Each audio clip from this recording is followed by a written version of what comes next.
This week on the Jock and Nerd podcast, we review The Fall Guy, plus James Gunn reveals the first official look at his Superman, trailer reactions for The Acolyte, The Boys and Cobra Kai, the latest MCU casting news, and more, all in this edition of the Jock and Nerd Weekly for Monday, May 6th, 2024. Hey, this is Kevin Conroy, the voice of Batman. Welcome to the Jock and Nerd podcast. Remember, Batman's got your back. Check. Check one. All right. This is for all you fans out there. Let's give it up. Jock it, we nerd it. We funny, disturb it. We jock it, we nerd it. We spoiler alert. Oh yeah! Hey, hello, listener. What's up? Thanks for pressing play, and welcome to the Jock and Nerd podcast, where we give you comic book and superhero, TV and movie news, reviews, and whatever we choose. Jock and Nerd. My name is Imran. My name's Anthony. He's the Jock. He's the nerd. And joining us, this guy does all his own stunts. They call him the Fall Boy. It's Rug Boy. What's up, Fall Boy? You fall. How's the trip? It's a bad joke. Boo. I do all my own stunts, people. There's no stunt anything. There's no stunt slack hole. Everything that goes in there is really going in there. You're often the pad that the other stuntmen fall on for cushioning. Sure. You know, you can work multiple ways. I can jump off a building without any kind of like balloon or anything to catch my fall. They just fling you over there. You're fine. Yeah. It's just I gotta worry about like any gusts of wind over like 30 miles an hour. You'll be, yes. Yeah, I end up at the wrong The place. dangers of being made out of felt. How many times do I have to end up in the Hudson River? You're doing like the Tom Cruise bike jumps and you just float away. Yeah, I gotta weigh myself down with rolls of quarters. We're going to need to put a couple pieces of coal inside of him. Yeah, anybody got any quarters we could tape to his feet? This isn't working. Why is the inside of my slack hole black? Yikes. There's a lot of reasons for that. Well, Oh, fuck. now that we've established Rug Boy is a stuntman, let's continue. Lots of fun things to talk about this week in the news. Here we go. The Jock and Nerd podcast. We got another lovely Monday gift, a Monday surprise. Remember Deadpool Wolverine dropped on the Monday? How excited I was. Thank you. Thank you for coordinating these things when we record our podcast. This time, coming to us from James Gunn, as he reveals the first photo of David Corenswet in the Superman suit for the Superman movie. And, well, it's a weird photo to put out as the official first look, to say the least. It is Superman sitting in his apartment, putting his boots on, while there's a giant orb eyeball thing in the sky in the background shooting a laser. Oh. There's also a green laser hitting the back of that thing, if you notice. We'll get into what the fuck is happening back there. But Anthony, Yeah. this thing was making the rounds today. It's very popular. You saw this. What do you think overall? And do you think this is a weird choice to put out as the first reveal for Superman? The comments on Instagram were pretty Very nuts on this one. Yeah, very entertaining. to read. Oh, yeah. Oh, yeah. You know, I first saw it, I didn't think anything of it. Then I looked at it again, and I understand the people questioning the picture, like what's going on here. I mean, none of it really makes sense, first off. Like, you have this thing that's happening in the background, and it looks like he's like getting ready for work. Yeah, he looks kind of annoyed. Like, ugh, I can put these. He looks fucking annoyed, boots and again. he looks like he's just kind of chilling. Like it doesn't. It's a weird photo because it doesn't look like he has any urgency to be out there. So wait, could it be because he also put this comment after the photo? He says the above photo, James Gunn, the above photo was taken on set by Jess Miglio and was entirely in camera, which that's weird. But could this just be a picture of David Corenswet getting ready to shoot a scene and not necessarily we're looking at Superman suiting up to go into action? Can you read it? If it was David Corenswet shooting a scene, why would you include the clearly CGI Yes, that screen so of and that happening in the background. if he says it's in camera, I'm wondering if they have like the volume type of screen in the back. That's just I don't know. That's weird. It's just a strange picture because I mean the suit looks all right, but it's not a very flattering picture of the suit. Like it's bunched up around his shoulders. It's dirty on top, but then clean on the bottom. Yeah, that's true. His legs are like blue. I like that it's dirty. It's just an interesting choice for a first picture. I don't know that's the most flattering shot of Superman you could have picked. It's very strange. It seems like what they're trying to do is make him look like one of us. Yeah. But it's just I would have picked a better picture. Ruggs, what do you think of the suit? We have lines that are very reminiscent of the New 52 suit, the collar, but you got the Kingdom Come logo. He's mashing two things together. Yeah. Well, seeing Corenswet, my corn is dry now. Oh, no. He's dried all of my corn. I mean, he looks the part. He looks exactly like Henry Cavill. Exactly like Henry Very Cavill. similar. I think he's got a Cavill-esqueness to him, but yeah, whatever Anthony said, like this suit, it just looks ill-fitting and it doesn't exude anything. I feel like the WB suit was just as good, or if not better. Yeah. And the collar, that's a thing. He doesn't really seem to be that idyllic, and maybe that's their angle, but I don't know. It's like it's just not the best first picture that I've seen. Like the first time they revealed Cavill and he was standing by the safe and you could see like the suit and it looked like it was molded to his body, and the cape just looked epically long and flowing. Why wouldn't he pick the pose? You know, you got to do the Superman pose. Wouldn't you think that your hero shot? It just reduces him to a regular person in it looks like a guy in Halloween. He doesn't look like an actual. Yeah, like how do you ascend from somebody in cosplay to the actual thing, right? Like there's something that special. There's a magic that happens when the actual character is like when you see someone cosplaying as Wonder Woman and you see the real Wonder Woman costume and Gal Gadot in it. Yeah. It's a difference. And you see Henry Cavill in the suit and some guy cosplaying in the suit. There's a difference. Would you say, is this an upgrade or downgrade? I guess from the last suit, which would be the Cavill suit. Now, Zack Snyder did have amazing costumes, but wasn't that like an alien Kryptonian suit? This could be a suit that started as something his mother made him. And it's it's more grounded. I don't know. Upgrade or downgrade. Either way, yeah, I just feel like it's not necessarily a huge downgrade. I just think that the fit is really what the problem is, and the pose and the picture. So you got all these things working against all those you. things combined. Anthony, Looks like he's wearing the red trunks. Yes, I was going to ask. Does it look like it's hard to see? It's dark, but it does look like the trunks are back, which that's great. It's fine. They've been missing on the last couple of designs. I put this link in. Variety rated every live action costume for Superman. And let's just remember, like the Brandon Routh suit. What did you guys think of that? It's not bad. It's clean. I didn't like that one. You didn't like that one? No. It's very comics accurate. Okay, so then we have, of course, that one. I didn't really like that one either. but he's aping like the Reeves suit. Do we all like the Reeves suit? The Reeves suit's great.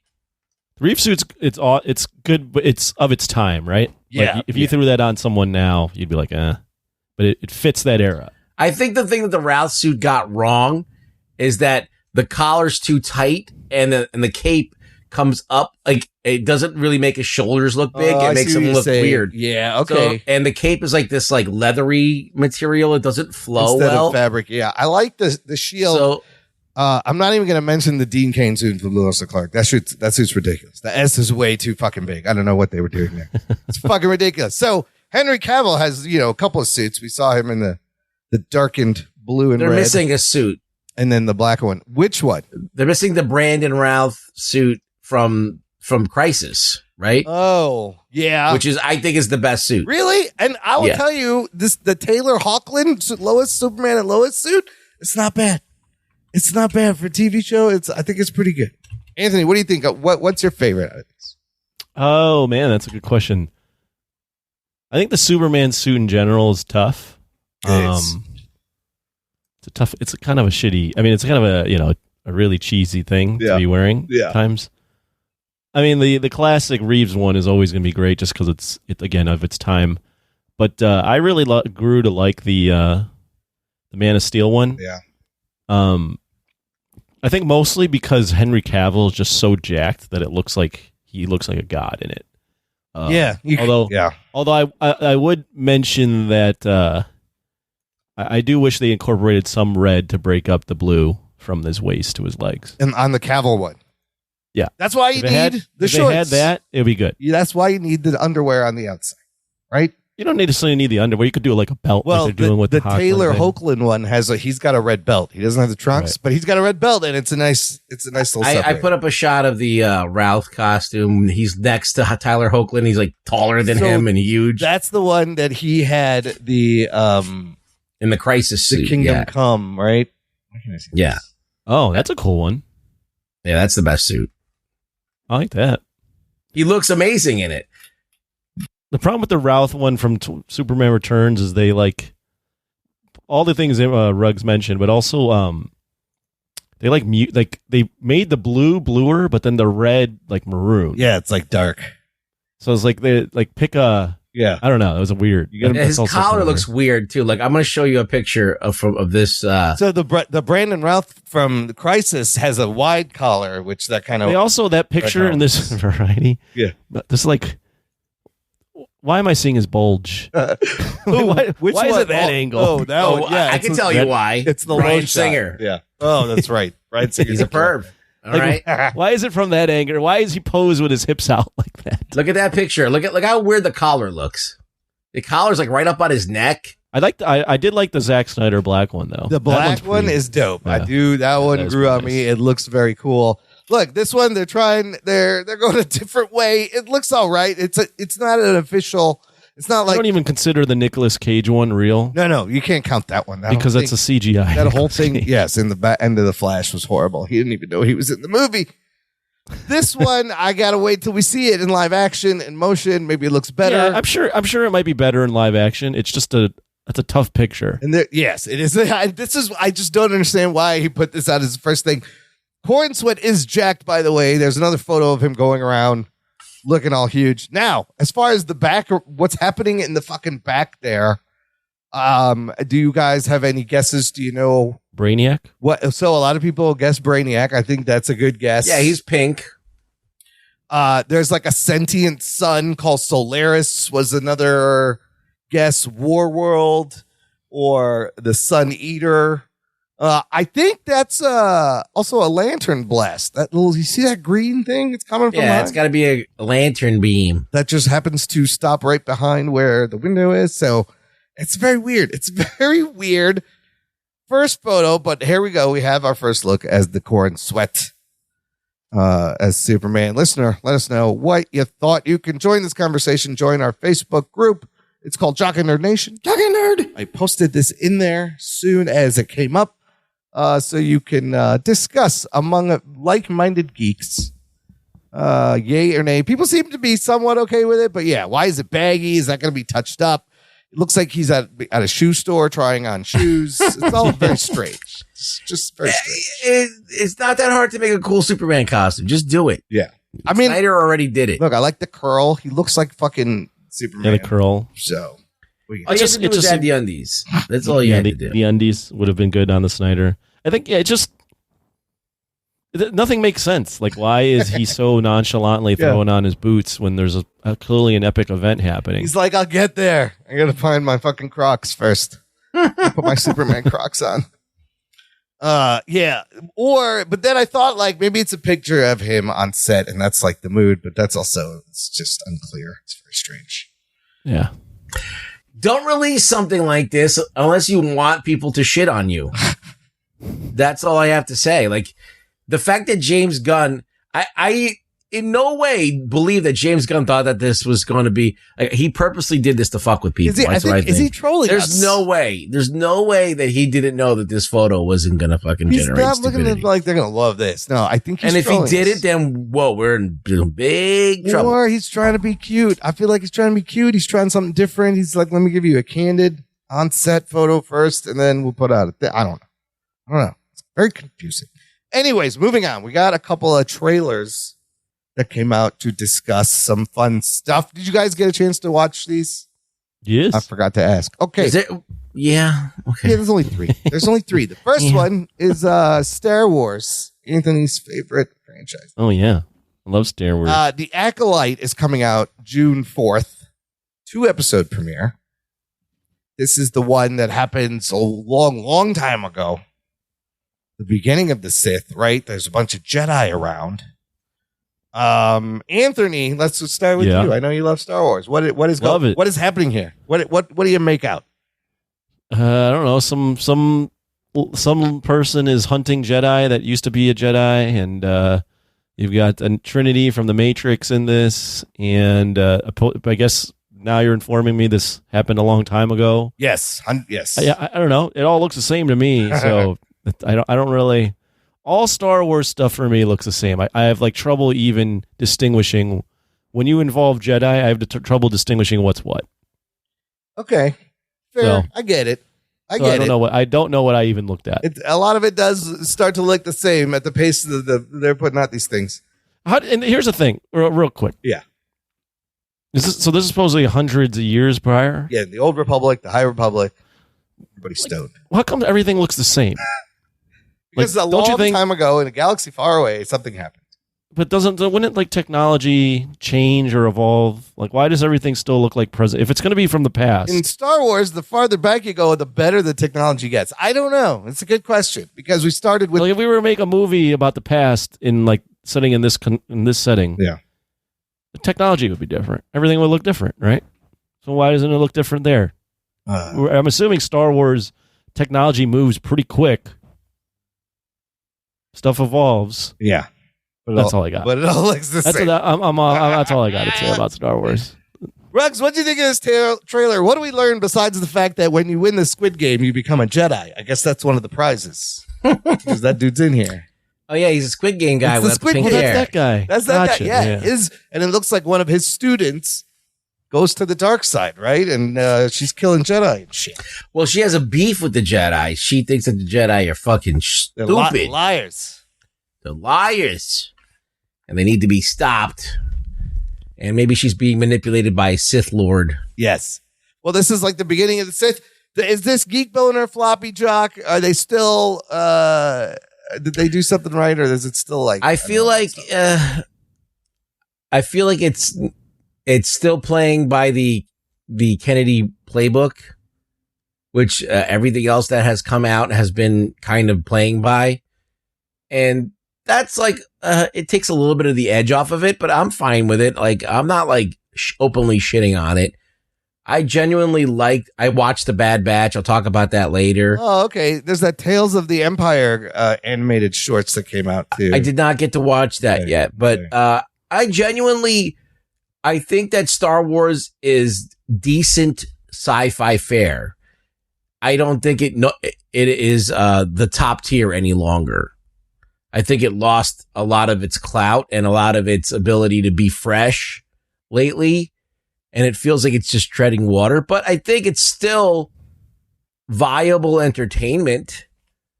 Like it's never going to have the glory that it once has unless like they do completely flip around and like do like 3 different Andors where they fucking somehow fire on all cylinders. Yeah, but just give everything to that guy.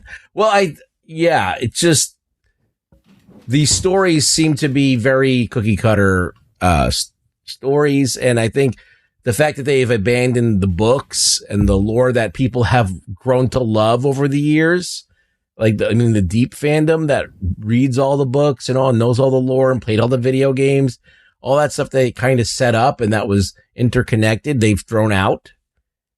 And I think that was a bad idea. I think it's always a bad idea to discard source material that has a built-in fan base. feel like that's always stupid. To replace it with. Because then you're alienating the fans that supported it. Yeah. And then you're hoping that these new fans come along. But if you keep feeding them the same boring ass shit with the same exact theme, they're going to be like, I've seen this already. What am I going back for this? There's nothing more for me, like the casual person. You got people that are like, people who love Godzilla. They're going to watch everything Godzilla because they love Godzilla. They don't care if it's stupid. Yeah. They're going to go watch it. So, I don't know. It's just one of those things. It looks all right. We're going to watch the premiere and review it. I'm going to force everyone to watch it. I'm mildly interested in the setup of who that person is and the helmet at the end. I like seeing all these Jedis. Well, none of these people are going to connect to any of the people that we know from the past, right? At all. This is like hundreds unless of they years. try to member bury it, and if they do, that's a forced thing. This is in the past, though. This is all in the past. So, but on the one hand, at least it's a new timeline of Star Wars. They haven't given us. I think Yoda could be involved. Maybe. Oh yeah, he's really old. He could be involved. That's true. That's the only person I could really see coming. Oh yeah, we might see a Yoda. Yeah, he was like 900 years old or some shit. Yeah. So, or maybe that's the Emperor. Like I don't know. There are Sith that can like slow aging process and. But to Anthony's point, right? The helmet that dude is wearing looks a lot like what fucking Kylo Ren's helmet. So like it is a little samey at times. Yeah, they're not inspired at all. Yeah, that's the thing. If you're gonna do a show about the past, show me something that looks distinct from the past. Like show me that it's things are from the past. But there's nothing unless you said that, Imran. Yeah, I looked at that and thought, oh, that's just happening right now. Right, like everything else that happens. In Star Wars. No, I get that. It's very interesting. But they don't have any idea of what it looked like in the past, or they don't have any sort of creative vision to. Not only that, but Star Wars exists on a very multi-tiered, multi-technological world, right? You got the Ewoks that are living in the forest. You got people living in the desert in tents. Then you go to a fucking Coruscant, and then there's like a big city and shit like that, and it's all neon. So it's like it's all over the place. So it's hard to pinpoint what era of technology because there's so much different eras going on within the galaxy in itself. So it does make it hard to pinpoint the timeline. Well, what they could do is if they had ships running on coal and they needed a bunch of wheat, I would know, oh, okay. You need grain. Zack Snyder, That's the problem. I know what universe this is from. That's the problem is you need coal and you need wheat for no reason. But you need fucking wheat from this one planet and you need coal to power this ship. Of course. This makes sense. That's how science works. Wonder if they start taking inspiration from Zack Snyder. You'll know they've really run out of ideas if they have coal powering their stuff. Oh boy. They start ramping slow-mo and everything. They have a table where everyone's backstory is exactly the same, and they were all just going about their day before the Empire just ruined their life for no reason. Listen, I want to let you know a secret. The Empire fucked up my life too. What happened to you? Oh, wait a minute. Similar. Isn't that the reason why we're revolting? Because they fuck up everyone's life? Yeah. Oh, this is completely irrelevant. We all know this. Can we move forward now? It's funny you said that. Same thing happened to me. Who would have thought? What are the odds? Anyways, all right, moving on.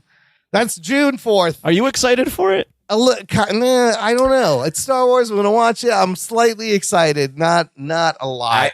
To me, it's baseline entertainment. I'll watch it. It could surprise me. I'm not expecting much. It could surprise me. Because Ahsoka was the last thing, right? Yeah. Mm-hmm. Was that any good? It was fine. It was mixed. Fine. So we're going to get baseline. Yeah. That's the baseline. All right. Yeah, it looks it's like just base. Yeah. I think Mandalorian usually can ascend to heights. Andor really ascended to another height with a very simple storyline with well-developed characters and did something very direct. I think that the Bad Batch the season was actually pretty good. See, I haven't watched the new season. I've watched the first season. I'll talk about it and we'll explain. Well, it was May the 4th, so I had the TV on and we were just playing Star Wars movies back to back, and I just left it on, and it was rather enjoyable. Watching the original trilogy is still fun. It'll always be there. Yeah. So, But then, yeah, Rise of Skywalker was on, and I forgot how fucking ridiculous that movie is. It's very confusing. It's confusing. It's so bad. It's pretty bad. It's probably the worst one. Okay, moving on. Here's something that's a little more fun, a little more adult, a little more bloody. The Boys Season 4 official trailer. This is also coming out starting June 13th. I think it'll be a weekly drop here. Anthony, how excited are you for this? They catch us up a little. I had forgotten, but now I remember. Billy Butcher. Yeah, I did forget some stuff, so I'm glad they caught us up on some stuff. I saw in the trailer that there was a character from Gen V. Yes, the girl. Kate. The blonde is definitely there in the background. I think that season of Gen V is going to be important because remember... he found he's got the, what could kill soup, the virus. The virus. So after he has it, he ends up with... Yeah, so it's tied together. Yeah. So, I mean, the Boys is always delivered. It does a good job of tying in real world feel into a superhero show. So yeah, I'm pumped for it. I'm curious to see how much longer they have left, but I would like to see I'd like to see what's his name, Butcher, finally get Homelander. You know, it's been building for years. Yes. And I'd like for him to beat his ass over these times. Is he a soup now, or did that go away? He's dying. But no, didn't they get that? Didn't that go away? Didn't they take that out of him? I think they did. I think it was like a temporary compound V. Yeah. There's a lot of batshit crazy things in this trailer, though, which I really appreciated. You notice Homelander's back, which my question is, he's back. He was always around. No. Didn't he got, remember? Not Homelander, sorry, Black Noir. Oh, yes. Black Noir's black, who was violently murdered. He is black, too, yes. Yes, he's black and he's back. Is he black? He is black. Well, who is this Black Noir? He was violently murdered by Homelander last season, graphically. So what happened there? Why did he murder him? Remember there was a little face-off in the office, and he knew that he was. I forget exactly what happened. He betrayed him, and he drank all the milk. He drank. Is that what happened? I think that's what happened. I can't remember, but there was a moment where Black Noir was like, "Oh, I'm definitely dead." I need a good recap video. He found out what I did, and I'm dead. So Billy's dying, and the son seems to be with Homelander now. Their shared son. That scene is crazy where the kid throws a body at the building. What the fuck is happening there? You got the two Ashleys, which is hilarious. The girl from Gen V is definitely in there. Jeffrey Dean Morgan seems like he's on the side of the Boys, also hates the Soups. And Homelander essentially telling them they're going to hate you, but we need to make a change. I enjoyed the chickens bursting out of people and then being like bulletproof. Dude, what the fuck is going on there? That chicken erupted from that dude. And then there's like flying sheep that are trying to kill him. I was like, what the fuck? Chop, motherfucker. Yeah, that was pretty crazy. That's great. That is definitely some of the boy shit. Ruggs, what else did you like about this trailer? Are you excited? Well, I do think that the fact that they have this virus that could kill the Soups, that makes it interesting. There's a glimmer of hope for them, and I think that's why Butcher's using it to make everybody come back and rally around him, you know, to one last try, because they finally got a one leg up on them. Yeah. So that already sets the stakes. There's like, okay, they have an opportunity here. Let's see. So it automatically makes me interested in what's happening. Yeah, because then they all like break apart at the end of last season, so it's going to be great to see everybody back together. They break apart? I really got to watch. I don't remember. I remember. It was all with Victoria Newman, right? What was the main? I don't fucking remember. Well, it was the whole thing was they took the bad Captain America off ice to fight Homelander. But then they realized he was just as bad. Yeah. Yeah, and then by the end, Homelander's son is actually rolling with him over Butcher. And the Deep was going through shit, and A-Train was going through shit. Right. There was a lot of subplots. It looks like there's like a new chick in this one too. Yeah, I didn't know who that girl was. That one shot of Anthony Starr laughing like a fucking Joker maniacally is amazing. Like, he is so good in this role. I can't wait to see him just be a bigger psychopath. There's a lot of blood, a lot of shit going on in this trailer. It's fucking great. You know they're always going to bring it. Yeah, it's the best superhero. At some shit point, on you TV. will be a little slightly grossed out. Yeah. Yes, there's going to be some graphic shit. It's always good. June 13th. Okay, moving on. Last trailer, real short one. A teaser for our favorite Cobra Kai season 6. Geek boner. Played that already. Very short teaser. Here's the important thing. Season 6 is its final season. It will consist of 15 episodes. And here's how they're going to release it. They're going to release, I guess, the first 5, they're calling part 1 on July 18th, part 2, November 28th, and then the final episodes, they just said 2025. No date. Interesting release strategy. We will talk about that. But first, Anthony, back to you. How geeked are you for the final season of Cobra Kai? I watched the trailer. I didn't know what to expect out of it, and I'm pretty pumped. I mean, I've always liked Cobra Kai. I'm glad that they're saying this is the final season. Yeah, it's time. And I was pleasantly surprised to see that they're going 15 episodes instead of 10, and they're doing 3 parts. I like that. So makes me think they've got something really epic planned. Grand finale, they're saying. Yeah, I love how they still use clips from the original movie, even in the short teaser, right? You're never going to forget that. Ruggs, what do you think? What do you think of this? You think it's a good release strategy, or part of me feels like it's almost too far spread out?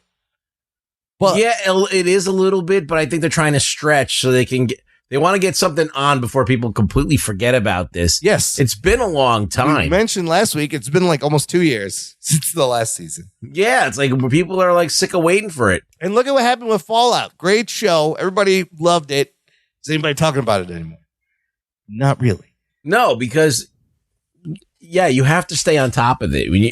You got to like either release it piecemeal and let it like build, and then like 6 months later have another season. See, 6 months, that it seems a little bit far between. Like, I would put it out like a month or 2 after the first 5, because you get people talking about it. Kind of dies down, and then you hit them with the next part. July They're just to trying to November is stretch crazy. Yeah. 2025. They're trying to stretch the buzz. Yeah, try to get it Well, not only that, I think they're not even done filming yet. possibly. well, And probably. and then they'll More get than the likely. buzz going into next year, and then that fucking movie comes out in March, which will be very strange. But I can't wait. I can't wait to see. The fucking guys are 70 years old. It's crazy. I was watching that, like trying to take a good look at the characters to be like, how much older do they look? They don't look too now? much older. The one kid has grown. The little kid with the curls. Is Chosen still alive? Yeah. Didn't he was in there. die? Didn't he get hit with a he's in sword this. or something? Wasn't there a sword fight at the end of that one? I think he got cut up, but I think they took him to the doctor. He got stabbed and fell in the pool, right, for a second, or He was got that? cut up, yeah. But then he fucking rises from the ashes like a phoenix. It's Oh, fucking so he is alive. Yeah. Well, that trailer had a lot of characters. I think we're in for some surprises. I wouldn't be surprised if we see what's her face. Hillary Hillary Swank. Swank. You Hillary think they're gonna Swank. get the Swank? It's the last person. I mean, that's all you're missing, really. It's the last person. You might as well get the Swank. Kreese is still out there doing something. He needs to fix his name. So, And you got to get what's his name, Smith. Jaden Smith. Do Yeah. you really need Jaden Smith? I don't know about that. I don't know. I don't know about that. I don't know. We I mean, do not need you. you. You don't, but You really want to I be didn't think we needed. What's his name? Yeah. The guy from the third one, Mike Barnes. Barnes, or Mike the Barnes. main villain. Oh, Terry. What the hell was his name? What a Harry. great villain. He was great. Yeah. He was awesome. Yeah, he's crazy. Let's segue into some casting news. Speaking of Cobra Kai, remember Stingray? Is his name Stingray? Yeah. Paul Walter Hauser. Having quite a week. He's in a bunch of things, but the big thing here is he has been added in a mysterious role to the Fantastic Four movie. Oh shit. Paul Walter Hauser. Look this guy up. Oh. This guy is the new Philip Seymour Hoffman. I love this guy. Well, he was in Cobra Kai. He was in Cobra Kai. He was in I, Tonya. He's like the fat dude. He was in the Richard Jewell movie. He's the bigger dude with the mustache. He's hilarious. He could do drama. Was he called the Scorpion? What is his name? No, Stingray. It was Stingray, wasn't it? Yeah, Stingray. He was in Black Klansman. He won an Emmy for Blackbird. Paul Walter Hauser. He's great. He was in the Frank Grillo show known as Kingdom. Oh, he was in Kingdom? Yeah, he was great in that. He was in Bupkis. Dude, you know what? He's got 2 projects coming up. They are rebooting Naked Gun with Leslie Neeson in the Leslie Nielsen role. That's right? Leslie Neeson? Liam Neeson in the Leslie Nielsen role. He's in that reboot as he's playing George Kennedy, the captain in the Naked Gun reboot. And he has been cast as Chris Farley in this Chris Farley biopic directed by Josh Gad. And I guess I can kind of see it. He's going to act his ass off. No in way. That one. I mean, obviously. Wait, what did you think he's going to be? Say that one. No, more time. he's playing Chris Farley in the Chris Farley biopic upcoming. Oh, okay. It's directed by Josh Gad. Do you see him as a Chris Farley? No, he's a completely different fat guy altogether. It's a different fat. No, you're right. It's a different fat guy. Like Josh Gad is one type. Paul Walter Hauser, different type. Farley was one of a kind. There's nobody like Farley. There's no fat guy like Farley ever. Anthony, you've seen this guy, right? You know this guy. Paul Walter Hauser. Yeah, I can see Jack Black doing Chris Farley more than Paul Walter Hauser. I would cast Jack Imran Black. as Farley. Oh, that's a huge compliment. It's an impressive role to take. Jack Black's a little old now. Similar Husky Ben. Yeah. He's a little old He's a little too old for it, but he's like, he's 50. Look, Hauser's a really good actor. I really think that's going to be like a make or break fucking role for him. It could be like Oscar winning or just as hard. If he does well with it, I'm sure he'll get a lot of. I think he can pull it off. He's very good. He just needs to transform himself. What's his role in Fantastic Four? So we don't know. Nobody knows. My guess, Mole Man. He's got to be Mole Man. Look at him. He looks like the fucking Mole Man. Jeff Snyder also said on the hot mic that he heard that the draft of the Fantastic Four opens with them fighting the Mole Man. I think it's just going to be like a quick cameo in the beginning of the movie. They're fighting Mole Man as they establish, like, here's the Fantastic Four. We're spending too much time on this. Or is he the voice of Herbie? I don't know. But this cast is great, right? You got Pedro Pascal, Vanessa Kirby, Joseph Quinn, Ebon Boss-Bacharach, and Julia Garner, and now Paul Walter Hauser. We forgot about the Silver Surfer. And Julia Garner. Shia LaBelle. And maybe even Lakeith Stanfield. We don't know. Okay. So, yeah. Paul Walter Hauser. Moving on. He's still talking about Paul Walter Hauser? Anyone? I love Paul Walter Hauser. I'm going to make him. He's the next Philip Seymour Hoffman. Let's talk about Giancarlo Esposito. Wow, really? You're going that far? No way. Give him time. Give him time. What? No, the next Seymour, whatever Hoffman is fucking Fat Matt Damon. Jesse Plemons. Oh, you're right. You're right. Jesse Plemons is the next Philip Seymour. Yeah, he's definitely Jesse the next Plemons one. is there. He's there already. So Paul Walter Hauser is, I don't know who he's the next. He's the next Chris Farley. Look, yes, he's the next Chris Farley. He's himself. Yes. He's cut his own path. Yeah. I realize, he's completely his own thing. I'm with him. I commend him for his efforts. Giancarlo Esposito has also been cast as something in the MCU. Oh, shit. According to him, he hasn't said what it is, but he said it's not what you think. We talked about how I think he wanted to play Professor X, but he said it's going to be, we're going to hear about it sooner than later, and he said it's better than you can imagine. Is he going to be Trask? What is that? What is, that term sooner rather than later? Yes, what does that mean exactly? No, I know what it means. Yes. I know why people say it, but what? It doesn't really mean anything. You'll find out sooner than later. What is sooner than later? Like, tell everything me anything. Technically is later. Yes. Or anything could be sooner. Anything can be sooner. Anything can be later. Like, anything in the future is later. So to say sooner rather than later. Well, I like that at least I could expect it sooner.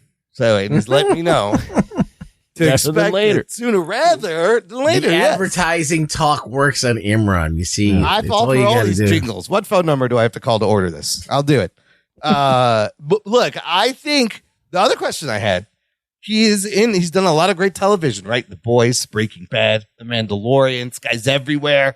Now he's in the MCU. I think you use him in a TV show. I don't know. Would you, or instead of putting him in a movie? Oh no, put him in a movie. Yeah. The TV shows are trash for the most part. You don't want to associate him with that. I mean, he's in The Boys. That's they shouldn't even be doing TV shows anymore. No. There's more TV than movies right now. It's the only thing holding everything together, Anthony. Well, I guess the X-Men stuff, but I'm talking about the live action. Yeah. I don't know what role they've got for him. Yeah. And it could be like an original character. Well, they said it's a new character from the MCU that has not been in the movies. So I don't know. Maybe it's an X-Men related. It's not Professor X. Maybe he's the new Black Panther. Sure, why not? Look, Well, he kind of looks like Chadwick, so yeah, let's go with that. it's a good talent to pull in.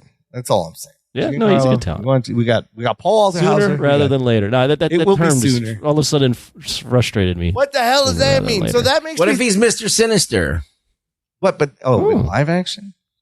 So what? I feel like San Diego Comic-Con will hear something. Does that mean sooner rather than later, or is that actually? Oh, here's a later? Jock and Nerd first. I will be at San Diego Comic-Con What? this year. What? Yeah. Get the, what? Yeah. The whole A Jock and Nerd exclusive. When the fuck Yeah. did this happen?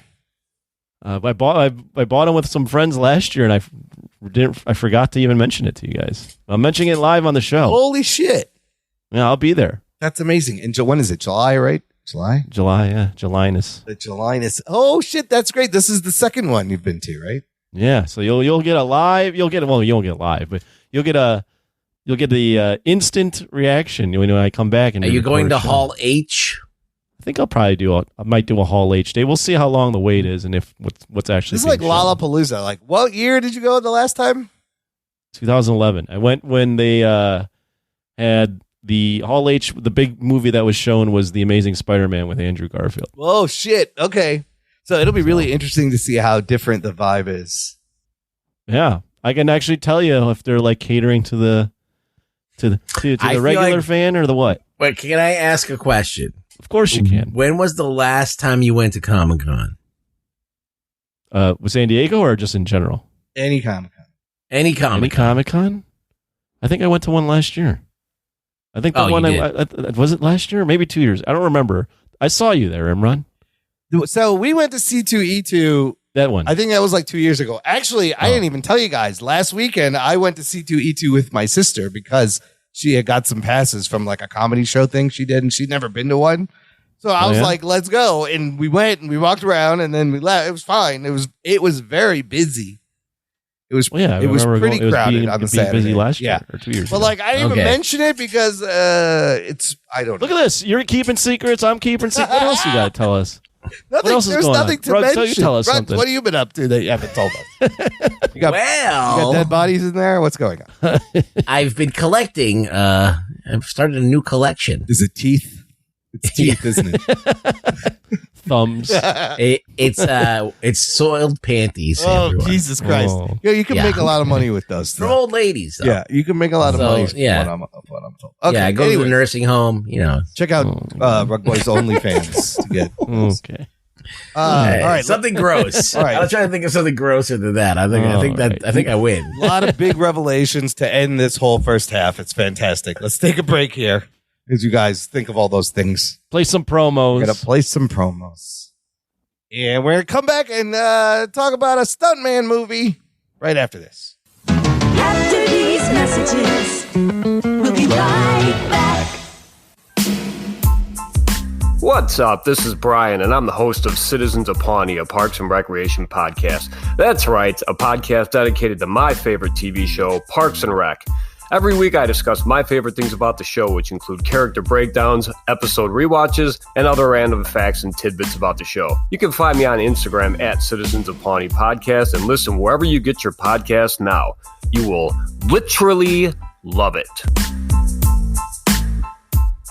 I'm Imran. And I'm Sophia. I'm the brother. And I'm the sister. And we are watching a show about cousins. We're your hosts for Dance of Joy, a Perfect Strangers rewatch podcast. We grew up watching the 80s hit sitcom, and now we'd like you to join us every week as we rediscover our love for our favorite TV cousins, Balky and Larry. You can find our show at danceofjoypod.com and on all major podcast platforms. Now we are so happy, Sophia. We do the Dance of Joy. Imran, this is a podcast. They can't see us. Oh, Jock and Nerd. Listener, if you enjoy the show, you've been enjoying the show, I think you should join our Patreon fan club. Visit jockandnerd.com/Patreon. Jock and Nerd. And you can give back on a monthly or annual basis and get stuff. You get access to an exclusive podcast feed where the shows come out early. There's bonus content, instant reactions to movies. You can join us on our monthly Discord hangout. May's Discord will be May 16th. 8 p.m. Central. All of that is on our Patreon page, on our website. Lots of other fun stuff over at jockandnerd.com/Patreon. Check it out today. Okay, let's get to the review.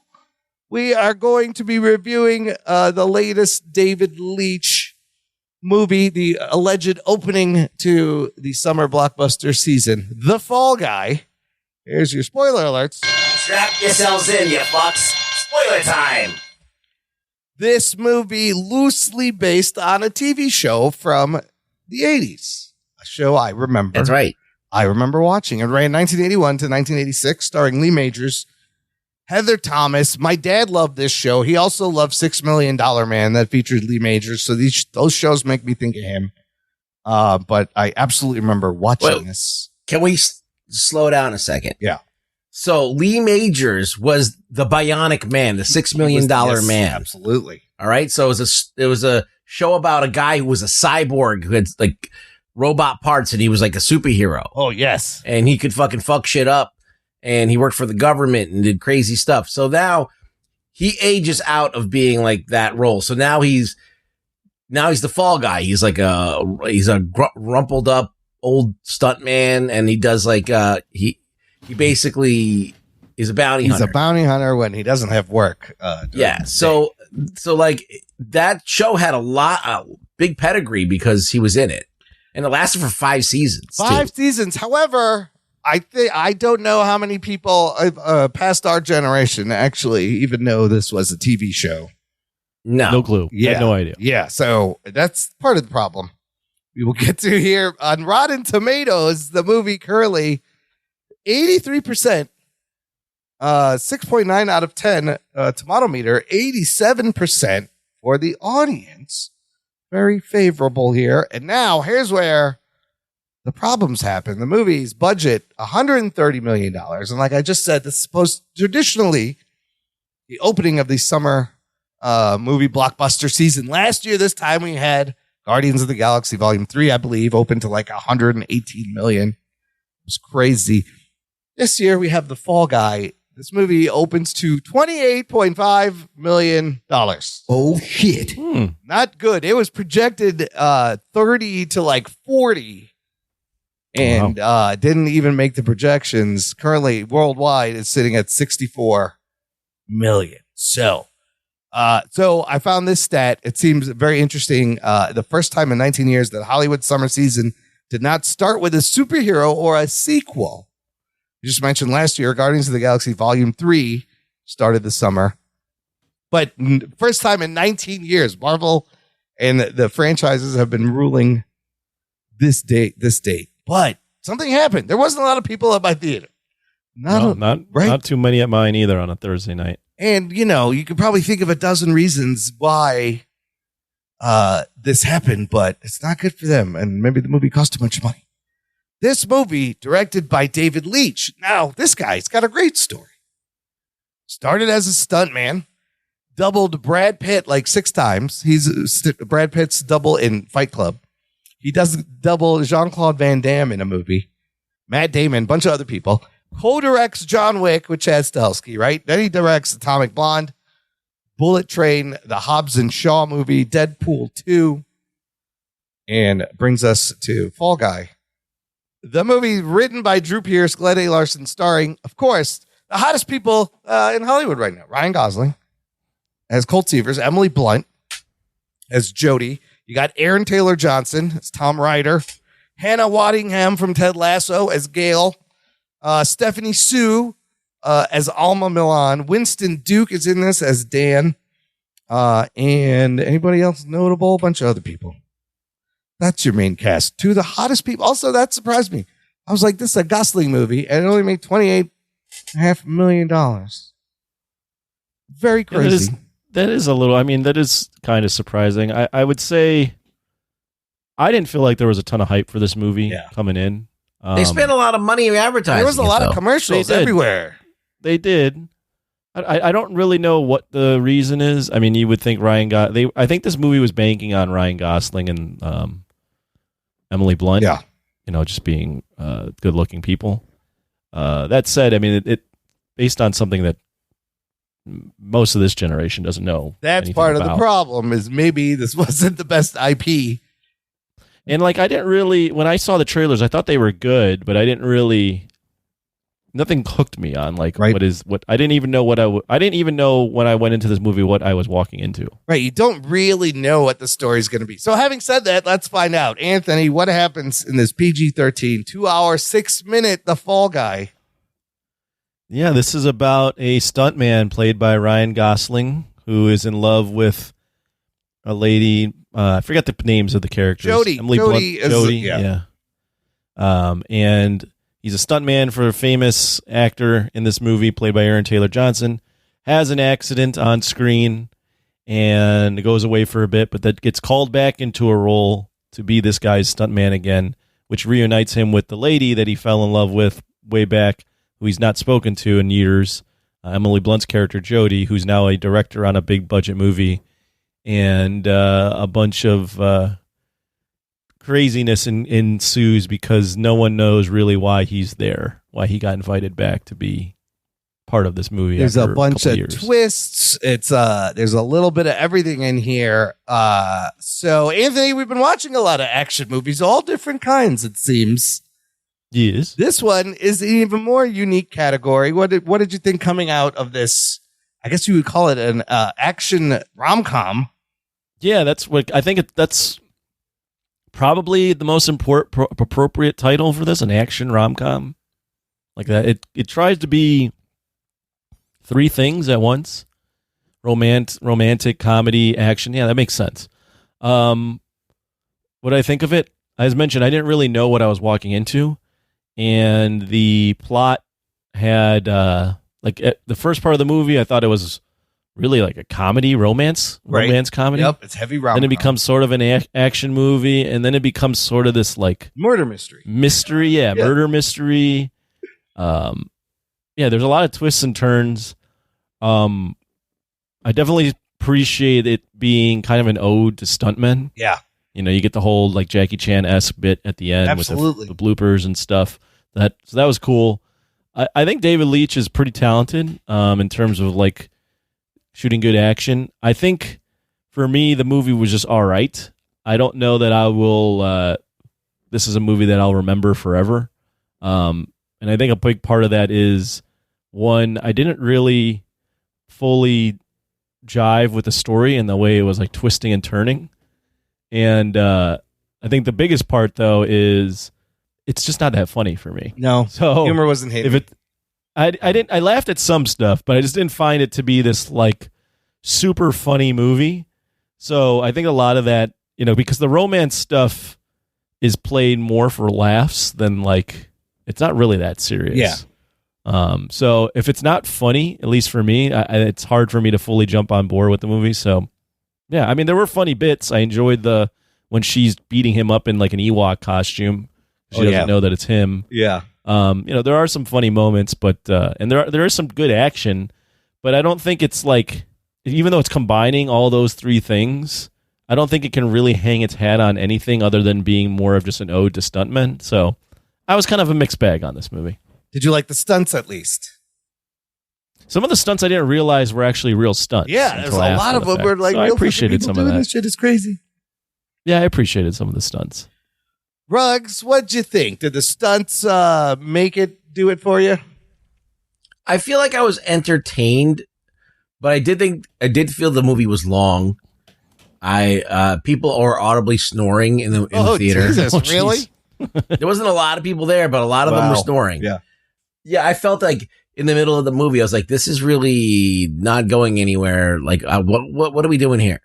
The Fall Guy is about a guy who's like a bounty hunter and trying to make money and shit on the side, and that's not what this movie is about. Yeah, they did their own thing. They did their own thing, and which I figured that they would, but I don't think it's better. It reminded me a lot of like Ford Fairlane and movies like of the 80s and 90s that were like just not received well because of this. Their inherent trying to blend too many things together. It's very throwback. It reminds me of 80s television also, when it was like romance, action, murder, mystery, everything all at once. I think that everything's there, but nothing really clicks. I agree. So like the romance is there, but it doesn't really click like as good as it should. The comedy is there, but it doesn't really click as good as it should. And the action is there, but it's sparsely. And it's always like that same guy with the guy with the beard. And it seems like for some reason, it just was the same guy and the same like little team of bad guys that he's running away from all the time. So it got like almost like repetitive. At least John Wick fights different guys. The guy with the red beard was the main security guy. Right. So it's just like, it seemed very repetitive. Yeah. And there's no stakes.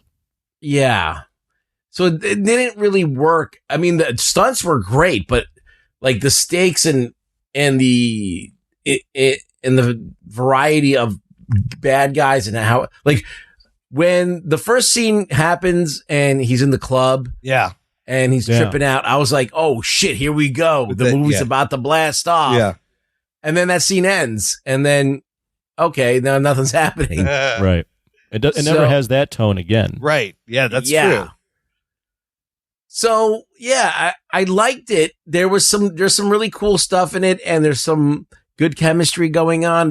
There's fun to be had. I had a good time, but like I ultimately I hate when the things are reviewed so well. Like, this is the greatest movie of the summer. It's such a great fun time. Yeah, it is fun if you want to have fun, but you can't also say it's the greatest movie you've ever seen. It's a fun movie. It tries, but it doesn't quite coalesce. It doesn't quite gel together. If you're there just for fun, you'll be fine. Yeah, no, I largely agree with both you guys. I had fun. It was entertaining. It is slightly forgettable, but it is one of those. It's a little long too. It is too long. It's definitely should have been a 90-minute movie. It would have been fucking perfect, right? It didn't need to be 2 hours. It is the kind of movie they don't make anymore, though, which I appreciated. A kind of a throwback to like star driven instead of story driven. It's entirely about Ryan Gosling and Emily Blunt a little bit, even though like the back half she's not in it. Like, as what much. movie does this, like Night and Day? Or like, is it like Romancing the Stone? Remember when they used to make shit like that? Like, that works better. But I agree, their chemistry was pretty good. I thought it would be better, but the whole thing doesn't kind of click. But the second half, Gosling's great. The second half, the stunts shine for me. I thought the stunts were amazing, and that's the best part of the movie. And it's a very meta. It's a movie about making a movie. I think it's hilarious that Metal Storm looks like a fucking Rebel Moon set. Like, is she making it looks better than Rebel Moon, in fact. No, it felt like Dune they were doing. A little bit of Dune, music. yes. Yeah, so let's like that. Yeah. Let's run this by other rom-coms like Ghosted that we just saw, right? This is better than Ghosted. What about horrible. Argyle? This is better than Argyle. This is better than Argyle. Yes, absolutely. But it's not a it's like not a good enough rom-com where I'm like, this is a rom-com I'd recommend, but it's not a good enough like silly action movie like I don't know, like think like an Austin Powers or something like that. It's not that. It's trying to be that. And it's not like a raunchy comedy like a Pineapple Express. Right. Like it's kind of like a lot of little things, but nothing unless you want to like say, hey, it's an ode to stuntmen, then great. Yeah. But it's not. It doesn't hang its hat on anything in particular, and it's trying to be a bunch of different things, and I don't think it serves anything like at a high level. The story is a little convoluted. The twists are like, okay, now Gail has a gun. Great. Okay. She was in on it. Yeah, the I mean, whole it's time. like he has to he has to figure out what happened to the Taylor Tom Taylor Ryder. Johnson's character. Well, if you think about the story, it's ridiculous. Like It it's is dumb. It is. Yeah. It's Absolutely. beyond dumb. Yes. Don't think about it too much. Yeah. I want to talk about the stunts because they were great. Do you know they set a Guinness World Record in this movie for cannon rolls performed in a car? Most cannon rolls, you see it in the movie on the beach, 8 cannon rolls, beating out the record previously held by Casino Royale. I think they did like 7.5. And that's cool. Don't That get was me wrong, great. that's cool. Yeah. But I almost feel like those awesome stunts are wasted in this movie because the movie isn't really. It's not that memorable. It's not memorable. You're absolutely right. It's forgettable, but it's kind of like a Jackie Chan movie, right? Where like the story is just stringing these stunts together. Like there's a little police storyness in it. Yeah. And I love seeing in the credit montage them actually getting thrown through glass, doing all the windows. It's hilarious that she sets them on fire over and over again. That was funny. She's mad at him, and they work out their feelings in public on set. That's hilarious. But as far as humor, I will agree with you, Anthony. I couldn't really remember any funny lines. It was just like their chemistry was awkward, like him crying to Taylor Swift. That's kind of funny. It's kind of funny. Yeah, it was funny. Like there was moments of funniness there. There's definitely some goods, but not a lot of the banter landed, but the situational stuff did. Yeah, that's true. Yeah. That's a good way to put it. Yeah, it's cute where she's like doing the finger guns and she's holstering it, whatever. I saw it in the trailers. Let's talk about that scene with the dump truck and the fucking awesome dog that speaks French, Jean-Claude. Jean-Claude was a fucking bad. I mean, not only you have car stunts, boat stunts, you got dog stunts.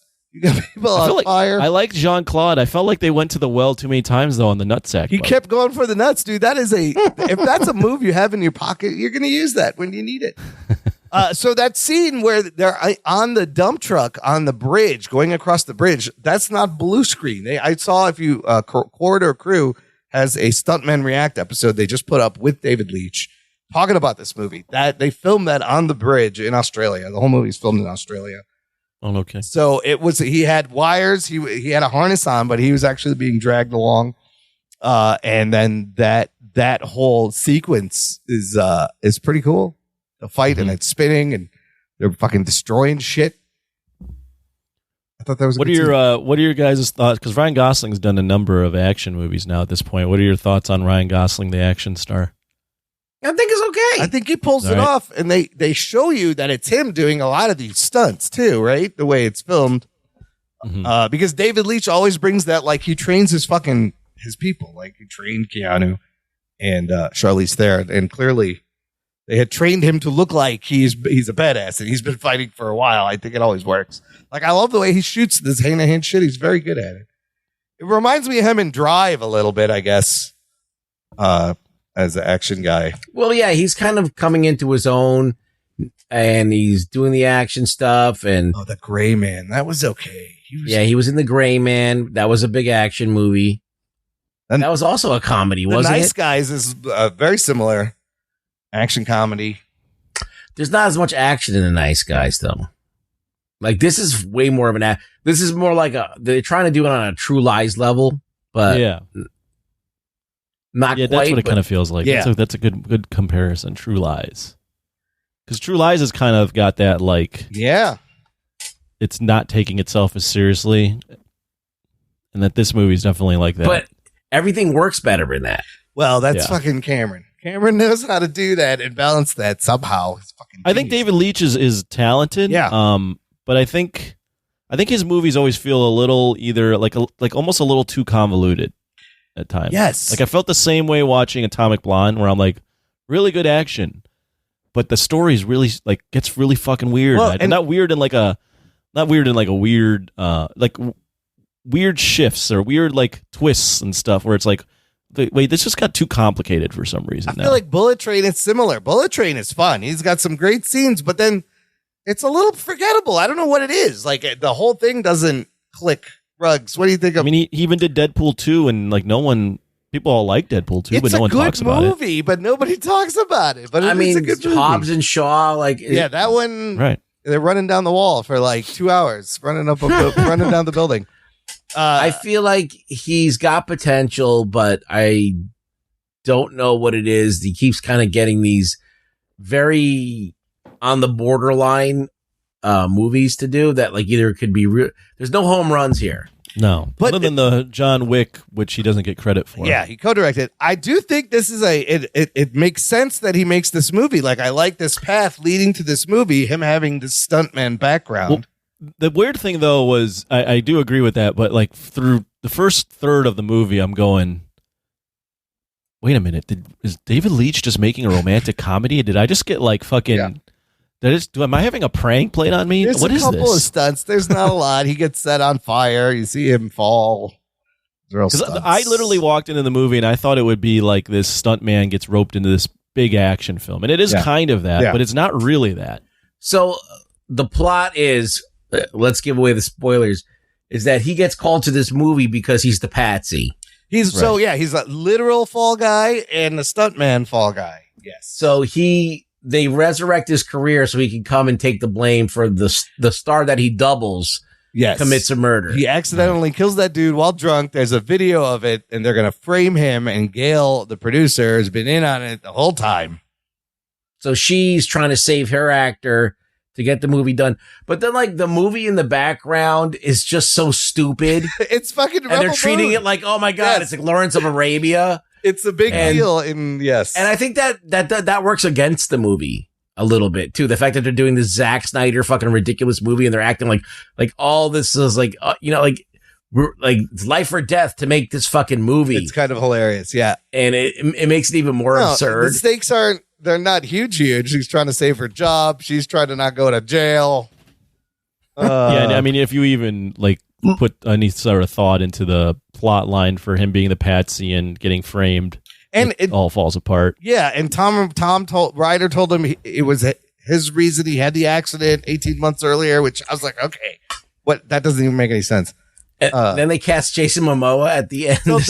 So there's a couple of great cameos and cute things. But at the end, when they do premiere, they mention San Diego Comic-Con Hall H. I kind of love that.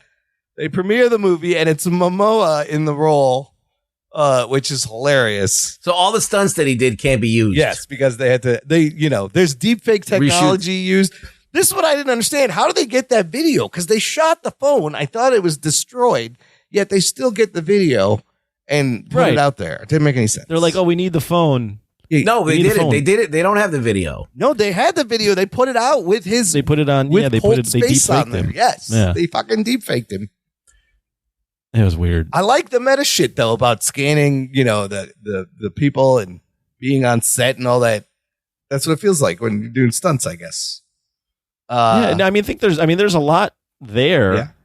Yeah. If you're a big movie buff, they're doing a lot of things and a lot of winks and nods, and they're quoting other movies, and it in that sense it is kind of fun if you're into it on that level. I mean, I love he was wearing a Miami Vice jacket and he does the boat stunt and fakes his death, which is what stunt he does at the show. Like that straight up TV shit. It's fucking great. It's straight up Miami Vice shit. Ruggs, did you notice they used the $6 Million Man sound once real quick? Did I imagine that? They used that. They used the bionic. They used the bionic sound. It was like, I was like, oh shit, they used the sound. And did you see the extra scene where Lee Majors comes in at the end? Post-credit scene where Lee Majors, Heather Thomas show up as actual cops. Love that. That was great. And then the two get blown up for some reason. I don't remember why. The helicopter crashes. But the end stunt's pretty great. And that plan is they're going to trick Tom Ryder into recording his own confession while doing this fucking car jump. That whole scene was great. And then them trying to stop everybody else with the smoke bombs and the fucking chase. I don't know. It's fun. I don't know. I feel like the fact that all this stuff that happens, like it would be great if a lot of stuff that happens went into the movie, but none of the stuff that we saw gets in the movie. And I guess that's the joke. But then it kind of takes away the stakes a little bit. and I don't know. I feel like that whole movie backdrop was not it, the fact that they had to reshoot everything anyway and whatever. It was just seemed like it lessened the stakes a little bit for me. But well, and then they end up together. And then the movie was so dumb. Happy ending for Colt and Jody. Yeah, they get together. Why do they like each other so much? We don't know. You know, the chemistry was okay. It was just okay. I mean, she's a good look. She looked great in the movie. Yeah. Again, it goes back to, for me, if the movie is not taking itself seriously, which it clearly isn't, it has to make me laugh. And it just, for me, I wasn't dying laughing throughout the entire movie.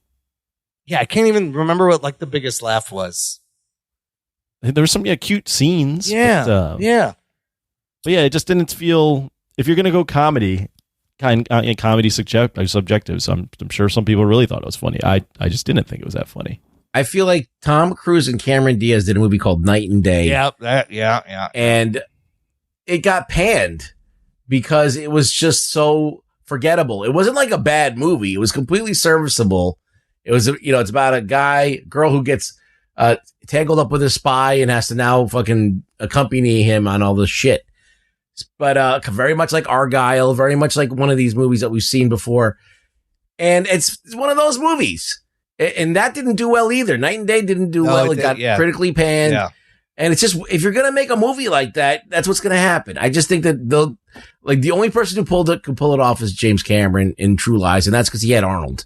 And Arnold was like when you have Arnold and Cameron together, you could do anything. You can do anything. It's true.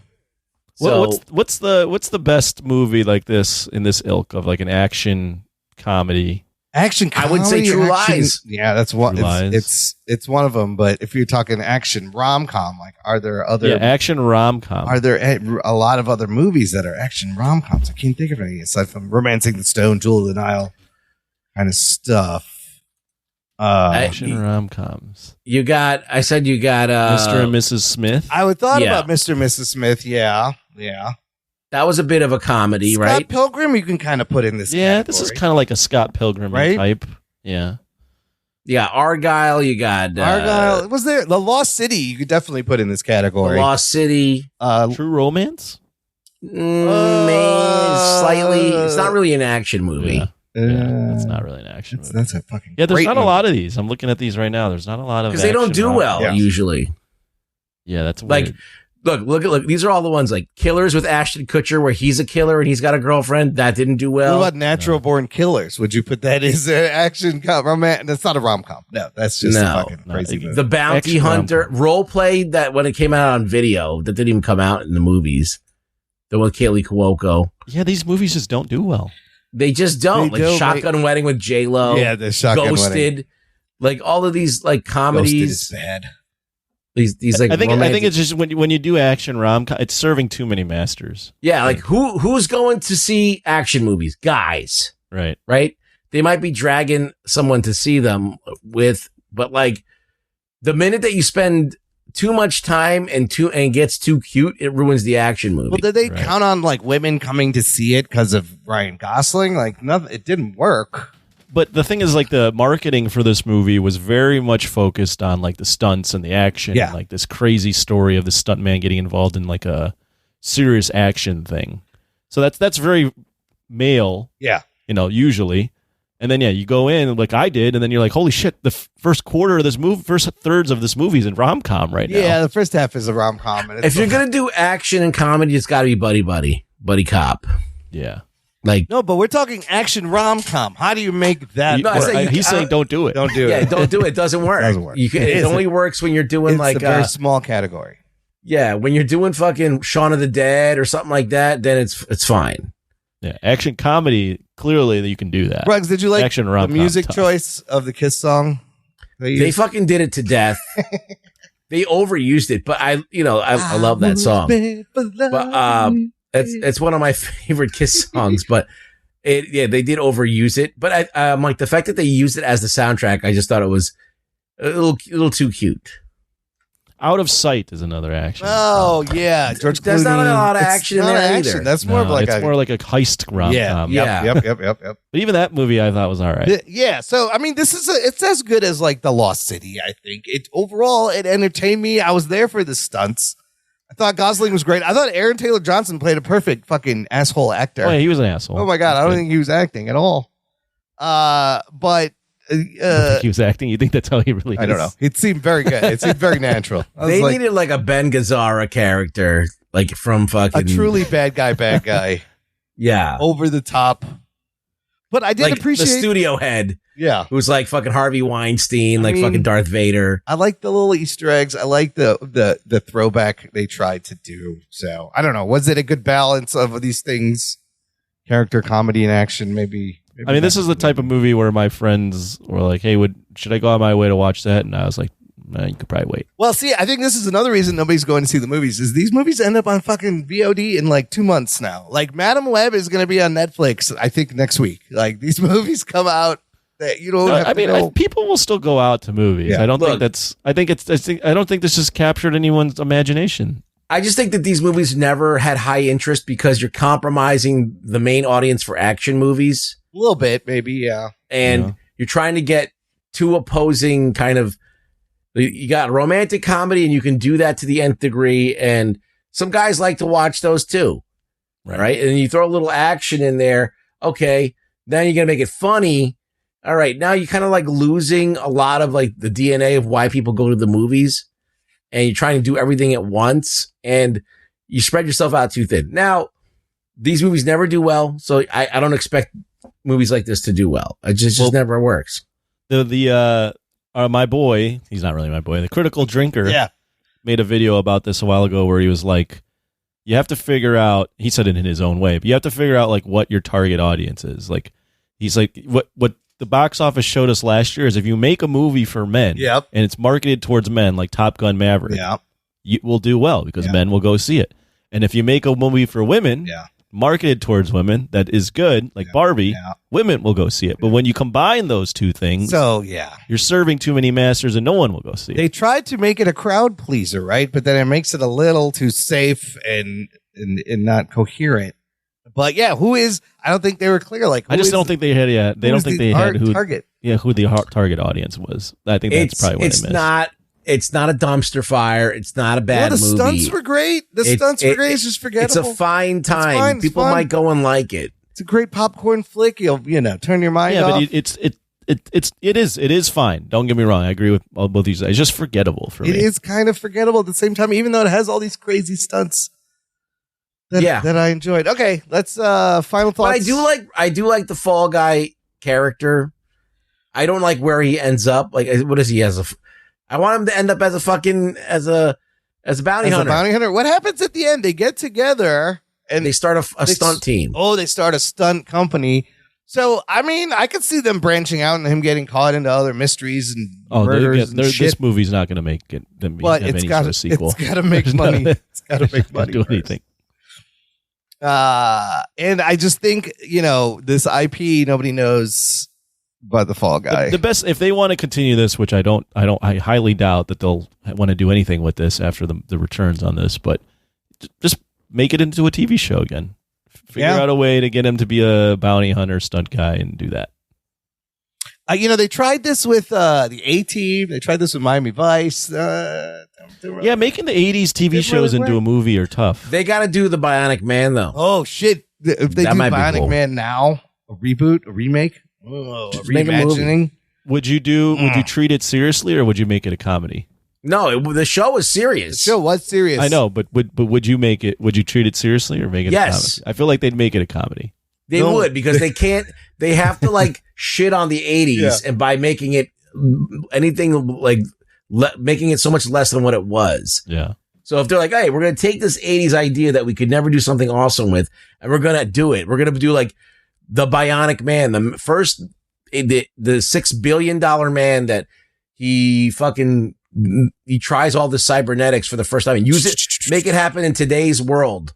Like fucking like Boston Dynamics is fucking doing this shit. Oh shit, that would be great. It could be like, and and make it feel like it's the today's version, like not like RoboCop where it's in the fucking distant future and dystopian world. Like in today's world, like $6 billion to fucking recreate somebody with robot parts. What's that going to be like? And if he's working for the government, what does he do with those powers? And then you got something going. I'm surprised they haven't done that yet. That could work. Yeah, I'm surprised they haven't done that. That could work. That's another 80s thing. Because they feel like it's already been done because RoboCop is basically the same thing. It's a little RoboCop, but you can definitely make your own. I mean, those toys alone are huge. Yeah. The RoboCop? There's definitely no Bionic Oh, the Man. Bionic Man. You can't toys, even, if you try and find one on eBay, they're collectible. thousands. Yeah. Yeah. Original from the 70s. Cloth fucking tracksuit and shit. It's great. Anthony, give us your final thoughts. Give me a number. Oh, this movie's a 6 if you've ever seen it. It's just slightly above average. Kind of a forgettable movie. I appreciate it if you love movies, if you love stunts. There's a lot there that David Leitch is clearly paying an homage to, the movie quotes, their live stunts, the end, with the bloopers and all that shit. Like it's all there, but it just, we kind of said it. Action rom-coms just don't work. I forgot about that. It's fine. It just doesn't. It's not anything that's going to be remembered. Try him giving him the lines and he had to guess what movie's from. I love that. That was great. That was definitely like it's cute. A movie game I would play with my movie nerd friends. Yeah, it's cute. I mean, there's a lot of cute stuff in here, but it doesn't overall work for me. Have you seen his other movies? Do you want to rank it against some of the other movies you've seen of his? I haven't seen Bullet Train. Okay. And I haven't seen Hobbs and Shaw, so I will not rank it against all these movies. Ruggs, what do you think? There's 2 movies that are like this that I saw this year, Argyle and this. I think this one just edges it out, Argyle, a little bit because it's a little bit more plausible. The main characters are a lot more engaging and you want them to get together and it makes more sense. So I like this movie a little bit better than Argyle. So I'm going to give it a 6.5. There's fun to be had. It's just not a great movie. It's just okay. It's a good 6.5. I think is like, I could recommend it to people who want to see a movie like this and they'll be fine. So yeah. All right. I think you'll be entertained. I love the stunt stuff. The fact that he kind of gave us a peek into the stunt world and it's an ode makes me give this movie a 7 for the stunt work. But again, I agree. It's just okay. It's fine. You'll forget about it, but you'll be entertained for a little bit. Should have been 90 minutes. They probably shouldn't have spent I agree 100%. Shouldn't have spent $130 million on it also. Make it for less than $100 million. I feel like it's not 90 minutes because I feel as if Gosling and Emily Blunt are almost too big of stars where they would probably go, we need more time. Wait a minute, a 90-minute movie for us? Are you kidding me? You want us to share a two-hander? Yeah, we're 2 hours. We're not doing anything less than 2 hours. Yeah, but she's not. And if you think about the back half, she's not even in the movie for like a bit until that plan at the end. I just think you could have shrunk that shit in the beginning. You got to that a little quicker. The whole setup. But look, there's a half decent action movie in the back half of this film. So what it's worth. Let's find out what our listeners thought. Let's do some news from the nation. It's time for news from the nation. It's time for news from the nation.